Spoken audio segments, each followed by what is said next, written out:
मागच्या लेक्चरमध्ये आपण एक ॲटॉमिक स्ट्रक्चरच्या बद्दल चर्चा केली. जनरल एखादा ॲटम कशा पद्धतीने असतो त्याबद्दल आपण बोललो. Atom consist of two parts, one is nucleus and the other part is extra nuclear part. तर न्यूक्लियसमध्ये पॉझिटिव्हली चार्ज प्रोटॉन्स असतात आणि न्यूट्रल न्यूट्रॉन्स असतात. मात्र in the extra nuclear part we have here some electrons. मात्र ते जे electrons आहेत एक्स्ट्रा न्यूक्लियर पार्टमध्ये राहणारे, they are not collectively present, they are distributed amongst various shell, subshell and orbitals. तर शेल म्हणजे काय, त्याचे सबशेल काय असतात याबद्दल आपण मागच्या लेक्चरमध्ये चर्चा केली. So look here, here is nucleus, these are orbits or main energy levels, or they are called shell, and shells have some subparts, they are called subshells. तर जेवढ्या क्रमांकाचा तो शेल आहे तेवढ्या पार्ट्सचा तो बनलेला आहे असं मी बोलतोय.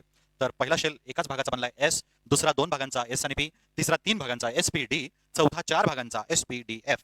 तर हे जे एस पी डी वगैरे आहेत यांना आपण सब शेल म्हणा, किंवा काही पुस्तकांनी याला ऑर्बिटल म्हटलेलं आहे. आणि या ऑर्बिटलचे पुढे म्हणजे मी सांगितलंय पी चे 3 P x P Y P Z, D चे 5 D x Y D Y Z D Z x वगैरे वगैरे. तर हे असे काही सब पार्ट्स असतात आणि या ऑर्बिटलमध्ये 2 इलेक्ट्रॉन सामावू शकतात असं मी बोललोय.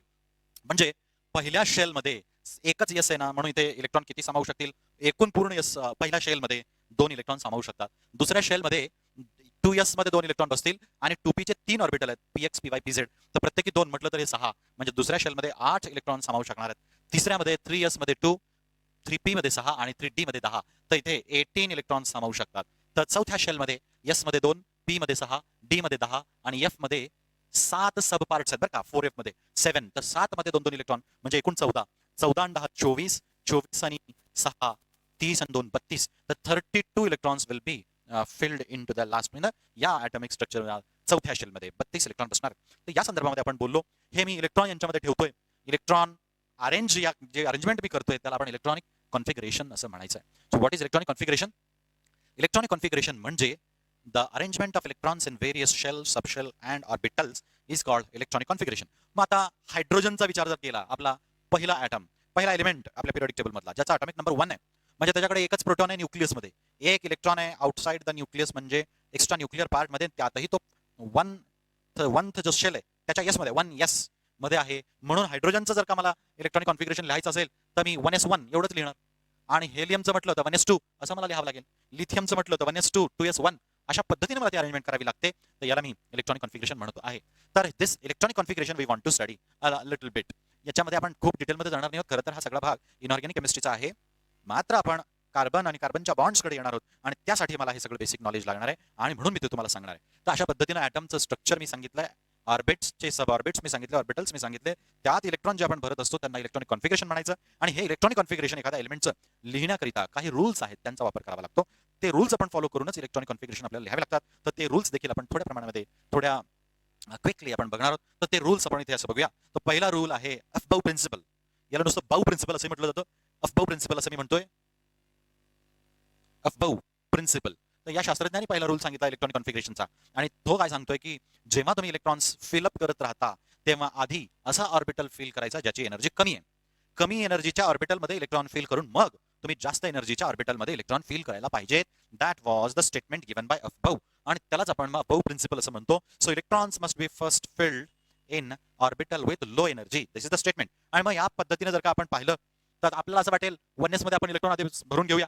1s मध्ये 2 इलेक्ट्रॉन बसू शकतो, तुम्हाला ठाऊक आहे. त्यानंतर मी 2s कडे जाईन, त्यात 2 इलेक्ट्रॉन बसवेन, मग 2p कडे जाईन, त्याच्यामध्ये 6 इलेक्ट्रॉन बसवेन. म्हणजे लो एनर्जी ऑर्बिटल झाल्यानंतर मी हाय एनर्जीकडे जातोय, पुन्हा त्याच्यापेक्षा हाय एनर्जीकडे जातोय, त्याच्यापेक्षा हाय एनर्जीकडे जातोय, पुन्हा हाय एनर्जीकडे जातोय. मात्र लक्षात ठेवा, जसे मी इथे ऑर्बिटल्स वगैरे लिहिले ते त्यांच्या एनर्जी ऑर्डर प्रमाणे इथे दिसत नाहीत आपल्याला. इथं आपण लिहिलं एक व्यवस्थितपणे की 1s 2s 2p 3s 3p 3d 4s 4p 4d वगैरे आपण लिहिलंय. मात्र यांच्या इन्क्रीजिंग एनर्जी ऑर्डर प्रमाणे लिहायला सुद्धा अफबाऊ प्रिन्सिपलनी एक आपल्याला टेक्निक दिलेली आहे. त्या पद्धतीने आपण इलेक्ट्रॉन्स लिहून बघूया.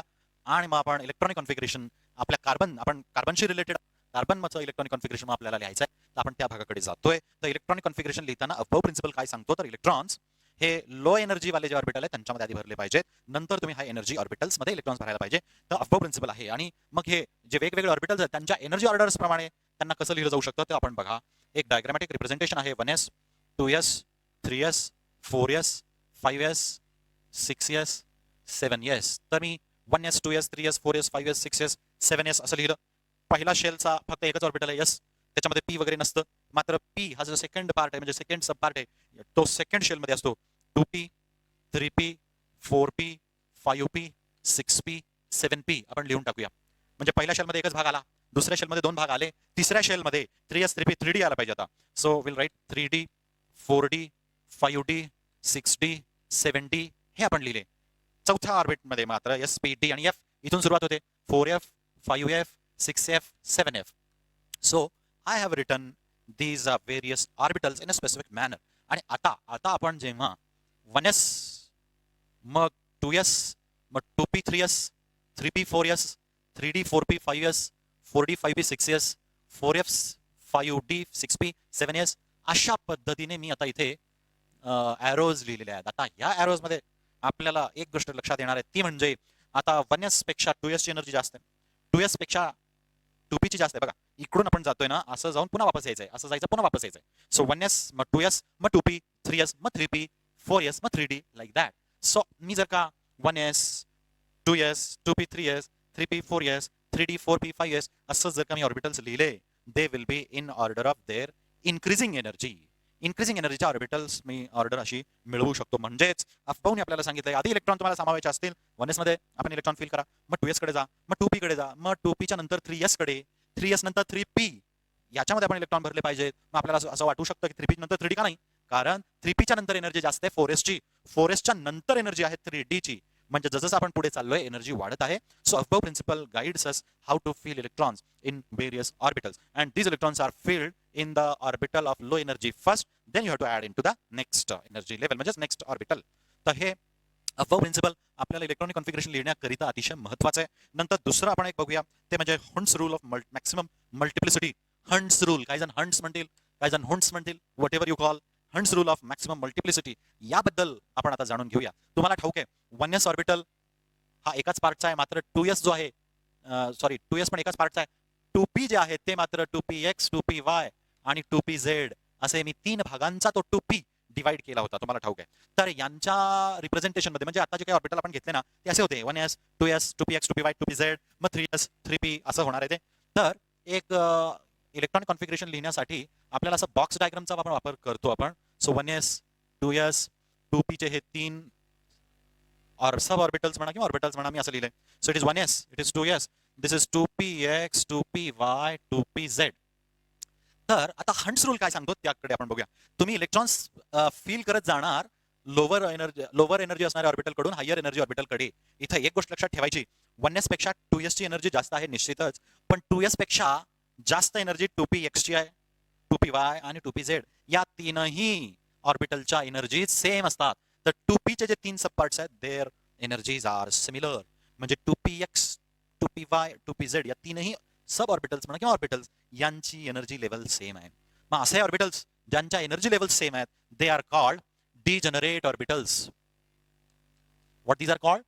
These are called degenerate orbitals. Orbitals with similar energy are called degenerate orbitals. मग 2px 2py 2pz these 3 orbitals have similar amount of energy. Same एनर्जीचे ते आहेत. 1s पेक्षा 2s जास्त निश्चित, 2s पेक्षा मग 2px 2py 2pz same energy आहे आणि मग पुढे 3s वगैरे.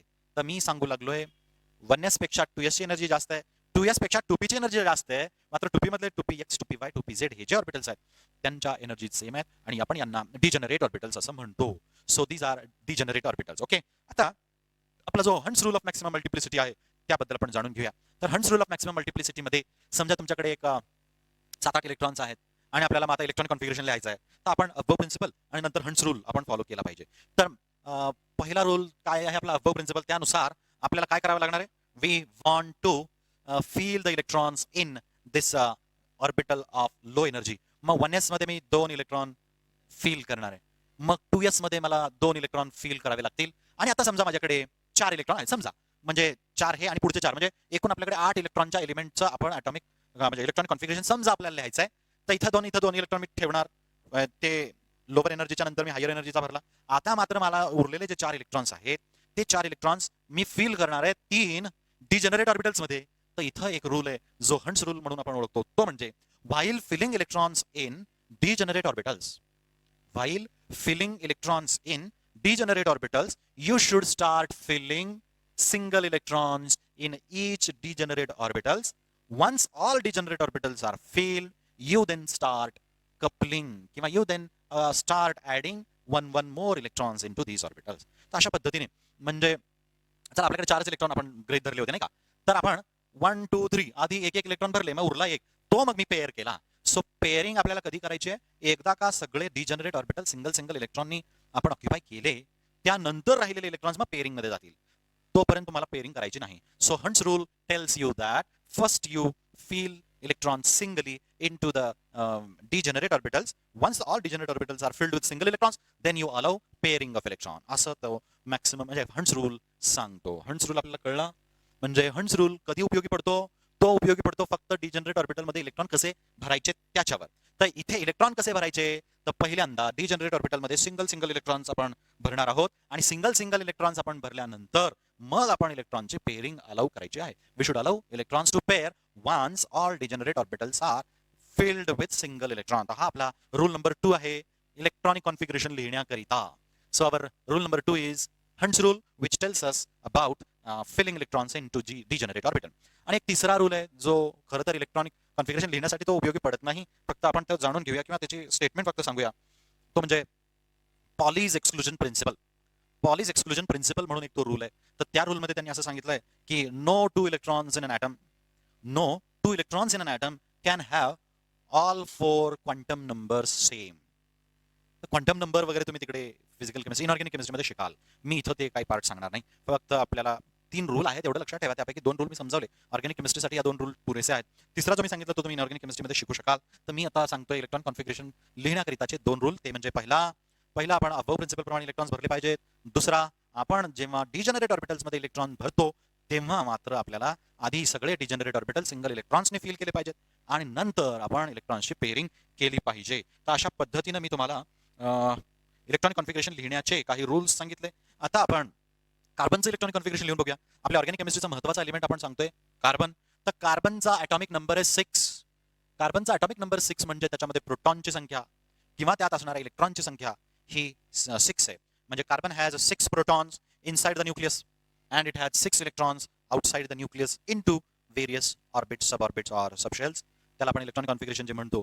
तर 6 इलेक्ट्रॉन्स आणि 6 प्रोटॉन हे कार्बन मध्ये असतात, म्हणून कार्बनचा ॲटॉमिक नंबर 6 आहे. आणि atomic number is always written at the bottom of that element symbol. कार्बनच्या खाली मी इथं 6 लिहिलंय, ॲटॉमिक नंबर 6 आहे. मग हे 6 इलेक्ट्रॉन त्या कार्बन ॲटमच्या वेगवेगळ्या ऑर्बिट, सबऑर्बिट, सब शेल्स किंवा ऑर्बिटल्स मध्ये जे आपण भरतो ते कसे भरलेले असतील. मग 1s पहिल्यांदा भरू आपण 1s2, मग 2s2 आणि नंतर जाऊया आपण 2p. आता बघा 2 आणि 2 4 इलेक्ट्रॉन झाले, आपल्याकडे आहेतच 6. मग 4 झाल्याच्या नंतर 2 राहिले जे आपण 2p2 म्हणून लिहूया.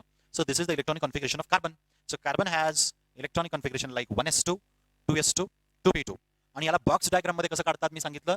1s2, 2s2 आणि 2p चे 3 बॉक्सेस मी काढले पाहिजेत, कारण एक आहे 2px, दुसरा आहे 2py आणि तिसरा आहे 2pz.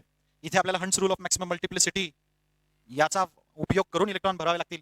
2 आणि 2 4 झाले, आपल्याकडे 2 electron yet to fill and they should be filled then singly since these are degenerate orbitals. तर 1s2, 2s2 आणि 2p2 हे आपलं इलेक्ट्रॉनिक कॉन्फिगरेशन आहे कार्बनचं. तर अशा पद्धतीनं कार्बनचं इलेक्ट्रॉनिक कॉन्फिगरेशन मी लिहिलं. आता कार्बनच्या या इलेक्ट्रॉनिक कॉन्फिगरेशनवर मग पुन्हा पुढच्या कन्सेप्ट आपल्याला बघायच्या आहेतच, पण 1-2 एक्झाम्पल आपण अजून पाहूया. नायट्रोजन ज्याचा ॲटॉमिक नंबर 7 आहे त्याचं कॉन्फिगरेशन लिहून बघूया. तर इट इज 1s2, 2s2, 2 आणि 2 4 इलेक्ट्रॉन झाले, आता उरले 3, तर 2p3 असं मी लिहिणार. बॉक्स डायग्राम मध्ये आपण जर काढले तर it is 1s2, this is 2s2 आणि दिस आर 2p3. तर हे झालं नायट्रोजन. ऑक्सिजन त्याचा ॲटॉमिक नंबर आहे 8, तर त्याला लिहावं लागेल 1s2, 2s2, 2p. आता बघा 1s2 मी लिहून दाखवतो, 2s2. आता 2p चे खरं तर 3 ऑर्बिटल आहेत, एक px आहे, py आहे, pz आहे, सगळे 2px, 2py, 2pz. 2 आणि 2 4 झाले, आता आपल्याकडे 4 इलेक्ट्रॉन अजून राहिले, तर 1 2 3 4. So this is how electronic configuration of any element can be return.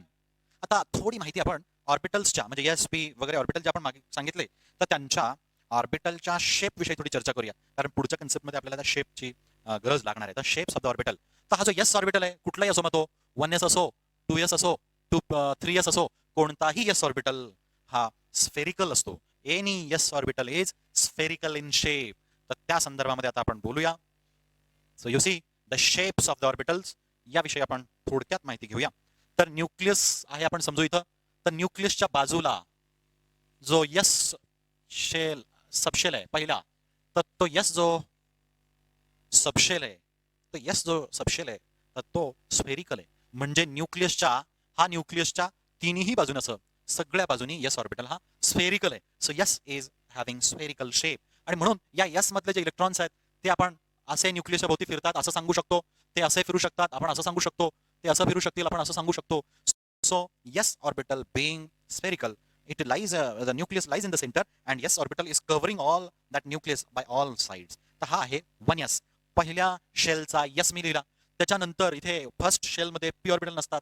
मग दुसरा शेल जो चालू होईल तर दुसऱ्या शेल मध्ये मग पुन्हा यस ऑर्बिटल येतोय.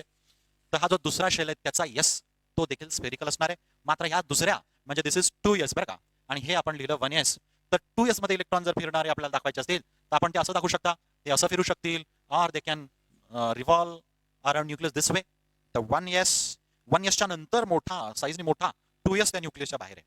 तर हे झालं 1s मध्ये आहे, न्यूक्लियसच्या अगदी जवळ 1s आहे, त्याच्या बाहेर आल्यानंतर 2s आहे. आणि मग आता 2s च्या नंतर येतो 2p. तर 2p आपण म्हटलं की 2p चे सब पार्ट्स आहेत, ते आहेत 2px, 2py आणि 2pz. हे 3 सब पार्ट्स आहेत पी ऑर्बिटलचे. तर हे जे px, py, pz आहेत, जे सेकंड शेलच्या बद्दल आपण बोलतोय, त्यांना आपल्याला आता रिप्रेझेंट करायचं आहे. आणि हे px, py, pz dumbbell shaped असतात असं सांगण्यात आलेलं आहे. यस ऑर्बिटल हा स्फेरिकल आहे म्हणून तो मी दाखवला. आता पी ऑर्बिटल मी तुम्हाला सांगतोय तो कसा आहे. P orbital is dumbbell shape आणि ते इथं रिप्रेझेंट मी करतो. So this is one kind of dumbbell I am writing, आणि हा दुसरा डम्बेल मी लिहीन आणि हा तिसरा डम्बेल मी लिहीन. तीनही डम्बेल शेप्स एकमेकांना 90 डिग्रीनी परपेंडिक्युलर आहेत. म्हणजे एक पी ऑर्बिटल असा, दुसरा पी ऑर्बिटल त्याला परपेंडिक्युलर आणि तिसरा पण त्याला perpendicular like this. So all P orbitals याला आपण म्हणूया समजा px, py आणि pz. So 3 p orbitals like px, py आणि pz all are dumbbell shaped आणि ते तिघही एकमेकांना परपेंडिक्युलर असतात. हा पहिला px समजा, हा py म्हणजे या दोघांना परपेंडिक्युलर असा. So pz, so px, py आणि हा pz like this. So this is the shape of p orbital. तर यस आणि p या दोघांच्याच शेप विषयी आपण बोलूया. आणि मग S shell subshell is spherical, p subshell I am calling it is dumbbell shaped. And इथे आतापर्यंत मी फक्त दाखवलाय यस ऑर्बिटल, 1s दाखवला मी आणि त्याच्या थोडंसं पुढे आलो की 2s आलाय. आता 2p मी इथे दाखवणार आहे. तर 2p दाखवत असताना मी असं दाखवेन px, py आणि pz. तर हे समजायला थोडंसं अवघड आहे, एवढ्या डिटेलमध्ये कुठल्याही बुकमध्ये दिलेले नाही. पण आपण लक्षात घ्या, न्यूक्लियसच्या अगदी जवळ 1s आहे, थोड्या अंतराने 2s आहे गोल, आणि त्या 2s गोल जो भाग आहे तिथेच मग डम्बेल शेप आपले p ऑर्बिटल्स आहेत. मग नंतर पुढे गेलात तर 3s येणार, तिथं मग 3p चे 3 डम्बेल येणार. अशा पद्धतीने ते अतिशय कॉम्प्लिकेटेड स्ट्रक्चर आहे. त्यात आपण तेवढ्या डिटेल न गेलेलं बरं सध्या. फक्त एवढं लक्षात ठेवा, S orbital is spherical and p orbitals are dumbbell shape which are perpendicular to each other. That's it. This much information, this much knowledge is sufficient for our level of understanding or our level of study.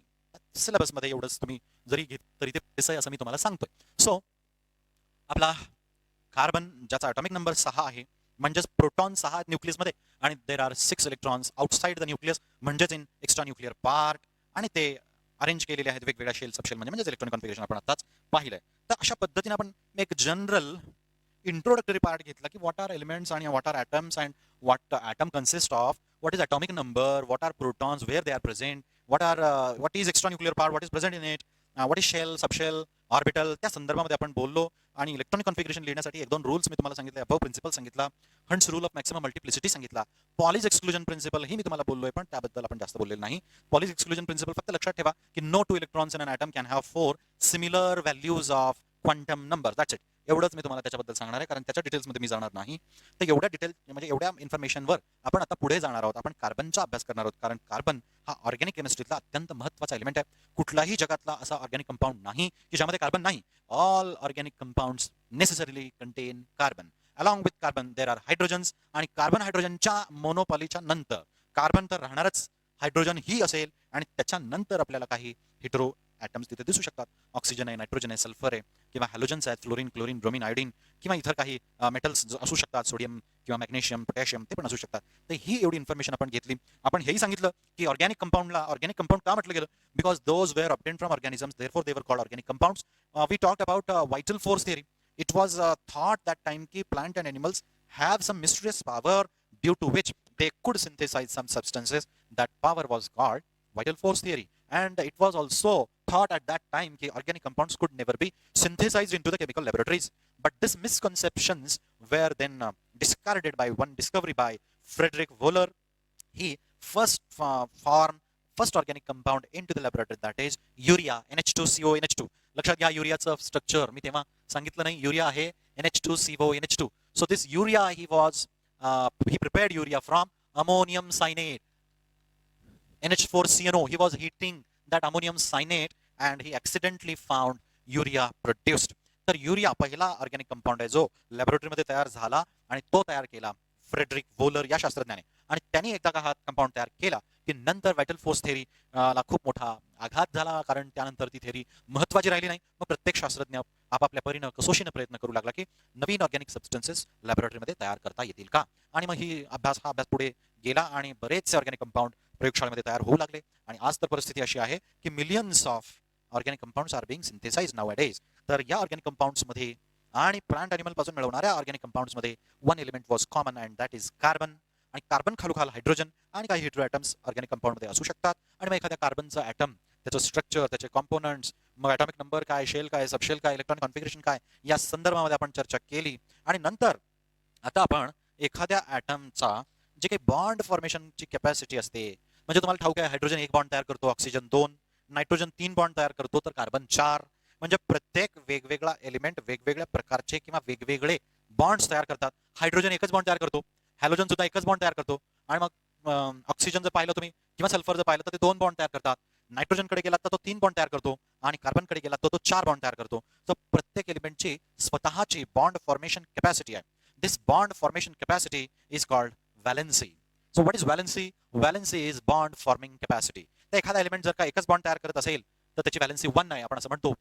त्यालाच म्हटलं जातं monovalent atom. A atom which can form 1 bond is called monovalent atom. Example जर hydrogen and halogen. एखादा atom जर का 2 bond तयार करीत असेल जसं की ऑक्सिजन आणि सल्फर, तर त्यांना आपण म्हणूया डायव्हॅलेंट ॲटम्स. एखादा ॲटम जर का 3 बॉन्ड्स तयार करत असेल तर त्याला आपण ट्रायव्हॅलेंट ॲटम असं म्हणूया, म्हणजे त्याची व्हॅलेन्सी 3 आहे. तर bond forming capacity of a substance or element is called its valency. मग एखादा ॲटम किंवा एखादा एलिमेंटचा ॲटम नेमका किती बॉन्ड तयार करू शकतो या संदर्भामध्ये सुद्धा बराचसा अभ्यास झालेला आहे. हायड्रोजन 1 बॉन्ड तयार करतो, हॅलोजन 1, ऑक्सिजन 2 बॉन्ड तयार करतो, सल्फर 2, नायट्रोजन 3 बॉन्ड तयार करतो, कार्बन 4. तर एखादा एलिमेंट नेमका किती बॉन्ड तयार करतो आणि तो तेवढेच बॉन्ड का तयार करतोय या संदर्भामध्ये सुद्धा बराचसा अभ्यास झालेला आहे.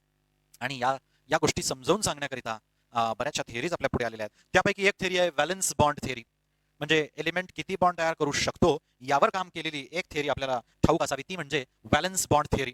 तर ही व्हॅलेन्स बॉन्ड थिअरीचं एक अझम्पशन मी सांगतो, व्हॅलेन्स बॉन्ड थिअरीचं एक स्टेटमेंट मी तुम्हाला सांगतो. तर व्हॅलेन्स बॉन्ड थिअरी काय म्हणते की कुठल्याही एलिमेंटच्या व्हॅलेन्सी शेलमध्ये जेवढे अनपेअर्ड इलेक्ट्रॉन्स असतात त्याला आपण त्याच्या एवढे बॉन्ड्स तो ॲटम तयार करतो, असं व्हॅलेन्स बॉन्ड थिअरी म्हणते. सो व्हॅलेन्स बॉन्ड थिअरीला मी शॉर्टमध्ये VBT असं म्हणेन किंवा VB थिअरी असं म्हणेन. सो VB थिअरी प्रमाणे number of bonds is equal to number of unpaired electrons in valency shell of an atom असं म्हणतो आपण. सो व्हॅलेन्स बॉन्ड थिअरीचं एक स्टेटमेंट होतं, कुठलाही एलिमेंट एवढेच बॉन्ड तयार करू शकेल जेवढे अनपेअर्ड इलेक्ट्रॉन त्या ॲटमच्या व्हॅलेन्सी शेलमध्ये जेवढे असणार आहेत अनपेअर्ड इलेक्ट्रॉन्स तेवढेच बॉन्ड तो एखादा ॲटम तयार करत असतो. So according to VBT, number of bonds formed by an atom is equal to number of unpaired electrons present in the valence shell of that particular atom. म्हणजे आपण एक उदाहरण घेऊया. आता हे अनपेअर्ड शब्द आला तुम्हाला, तो अनपेअर्ड शब्द जो आहे तो मी तुम्हाला समजावून सांगतो. तर सगळ्यांनी इकडे लक्ष द्या. हॅलोजन म्हणजे फ्लोरीन, क्लोरीन, ब्रोमीन आणि आयोडीन यांना आपण हॅलोजन्स म्हणतो. तर यातला मी फ्लोरीन घेतो ज्याचा अटॉमिक नंबर आहे 9, म्हणजे त्याच्याकडे प्रोटॉनची संख्या 9 आहे, म्हणजेच इलेक्ट्रॉनची संख्या सुद्धा 9 आहे. तर हा जो फ्लोरीन आहे त्याचं इलेक्ट्रॉनिक कॉन्फिगरेशन आपल्याला जर लिहायचं असेल तर मी असं लिहीन 1s2 2s2 2p. आता बघा 2 आणि 2 4 आणि मला राहिले किती इलेक्ट्रॉन्स? 5 इलेक्ट्रॉन्स राहिले. तर p मध्ये 6 इलेक्ट्रॉन बसू शकतात, मी 5 इलेक्ट्रॉन इथं लिहितो. मग बॉक्स डायग्राम मध्ये आपण काढूया तर 1s2, दिस इज 2s2 आणि 2p चे 3 बॉक्सेस म्हणजेच ऑर्बिटल्स आपण काढले पाहिजेत. ते आहे 2px, 2py, 2pz. तर इथं बघा 2 आणि 2 4 इलेक्ट्रॉन झाले. आता 5 इलेक्ट्रॉन आपल्याला इथे डिजनरेट ऑर्बिटल्स मध्ये बसवायचे आहेत. These orbitals are not degenerate because their energies are same. तर इथं मी 5 इलेक्ट्रॉन भरण्याकरिता हंट्स रूल फॉलो केला पाहिजे. What is Hund's rule? Hund's rule is while filling electrons in degenerate orbitals, you should fill each degenerate orbital by a single electron. Once they all contain single electron, then pairing of electron is started. मग इथं 5 electron मला भरायचे आहेत. 1 2 3. मग हा 4 आणि 5. तर अशा पद्धतीनं मी फ्लोरीनचं इलेक्ट्रॉनिक कॉन्फिगरेशन लिहिलं आणि हे इलेक्ट्रॉनिक कॉन्फिगरेशन लिहिण्याकरिता मला 2 रूल्स फॉलो करावे लागले. पहिला अफबाऊ प्रिन्सिपल आणि दुसरा हंट्स रूल. तर इथे इलेक्ट्रॉनिक कॉन्फिगरेशनकडे तुम्ही लिहिलेल्या क्लिअरली जर बघितलं तर या बॉक्समध्ये मी 2 इलेक्ट्रॉन असे लिहिलेत. एक अप हेडेड ॲरो आणि डाऊन हेडेड ॲरो मी पेअर केलेला आहे. So what this up headed arrow and down headed arrow stands for? तर तुम्हाला ठाऊक आहे इलेक्ट्रॉन्स हे स्वतःभोवती फिरतात. Electrons spin around its own axis. काही इलेक्ट्रॉन्स क्लॉकवाईज फिरतात. स्वतःभोवती क्लॉकवाईज फिरणाऱ्याला आपण अप हेडेड ॲरो प्रमाणे ठेवतो आणि इलेक्ट्रॉन्स जे अँटी क्लॉकवाईज फिरतात त्यांना आपण डाऊन हेडेड ठेवतो. तर एखाद्या ऑर्बिटलमध्ये जे 2 इलेक्ट्रॉन आपण ठेवतो दे मस्ट हॅव अपोजिट स्पिन. म्हणजे एक क्लॉकवाईज फिरणारा आणि दुसरा अँटी क्लॉकवाईज फिरणारे इलेक्ट्रॉन्सनाच आपण एखाद्या ऑर्बिटलमध्ये घेतलं पाहिजे. So one orbital which is having 2 electrons they must have opposite spins. They have opposite spins. मग अशांना आपण पेअर्ड इलेक्ट्रॉन्स म्हणतो. These are paired electrons. These two are also paired electron. मात्र तुम्ही इथे बघू शकता की 2pz या ऑर्बिटलमध्ये सिंगल इलेक्ट्रॉन तुम्हाला दिसतोय. So this single electron which is not paired, this is called unpaired electron. यालाच आपण अनपेअर्ड इलेक्ट्रॉन म्हणायचं किंवा sometimes it is also called single electron. Single और unpaired one and the same. आणि अलीकडे जे तुम्हाला दिसत आहेत दे आर पेअर्ड इलेक्ट्रॉन्स. तर व्हीबीटीने काय सांगितलंय? व्हीबीटी एखादा एलिमेंट किती बॉन्ड तयार करू शकतो या संदर्भामध्ये व्हीबीटीने काय म्हटलंय की the atom forms bonds equal to number of unpaired electrons in the valency shell. त्या ॲटमच्या व्हॅलेन्सी शेलमध्ये जेवढे इलेक्ट्रॉन्स अनपेड असतील तेवढेच तो बॉन्ड तयार करू शकेल. मग आता इथं बघा फ्लोरीनमध्ये 1s आणि हे 2, हा फर्स्ट शेल आहे, हा दुसरा शेल आहे. म्हणजे हा डेफिनेटली व्हॅलेन्सी शेल आहे. This is valency shell. तर या व्हॅलेन्सी शेलमध्ये एकच अनपेड इलेक्ट्रॉन तुम्हाला दिसतो. So according to VBT fluorine must form 1 bond and that is found to be true. Not only fluorine, chlorine, bromine, iodine, these all halogens, they have single electron in the valence shell. Therefore, they can form 1 electron according to VBT. आणि म्हणून fluorine, chlorine, bromine, iodine are monovalent. Their valence is 1. Their bond forming capacity is 1. अगदी तसंच hydrogen जर पाहिला atomic number 1 आहे, मग त्याच्याकडे एकच शेल आहे आणि त्याचा जो एक इलेक्ट्रॉन आहे तुम्ही 1s मध्ये ठेवतो. 1s 1 म्हणजे ह्याचा फर्स्ट शेलच व्हॅलेन्सी शेल आहे आणि एकच इलेक्ट्रॉन असल्यामुळे तो अनपेड आहे. आणि म्हणून हायड्रोजन मध्ये एकच अनपेड इलेक्ट्रॉन असल्यामुळे हायड्रोजनने सुद्धा एकच बॉन्ड तयार करायला पाहिजे according to VBT. And that is also found to be true. Hydrogen and halogens they form 1 bond since they have 1 unpaired electron in their valency shell. पण तीच गोष्ट आपण कार्बनच्या बाबतीत बोलायला गेलो तर कार्बनचं इलेक्ट्रॉनिक कॉन्फिगरेशन आहे 1s2 2s2 2p2. Box diagram मध्ये आपण काढून पाहूया. 1s2 2s2 आणि 2p चे 3 बॉक्सेस मला काढले पाहिजेत. सो 2p मध्ये मला 2 अनपेड इलेक्ट्रॉन दिसत आहेत. हे 2s आणि 2p हे सेकंड शेल मध्ये आहेत. हा 1s पहिल्या शेल मध्ये आहे. म्हणजे second shell is valency shell and there carbon has 2 unpaired electrons. मग तो व्हीबीटी प्रमाणे 2 बॉन्ड तयार करायला पाहिजे. म्हणजे carbon should be divalent according to VBT. But what is found? It is well known की कार्बन इज टेट्राव्हॅलेंट.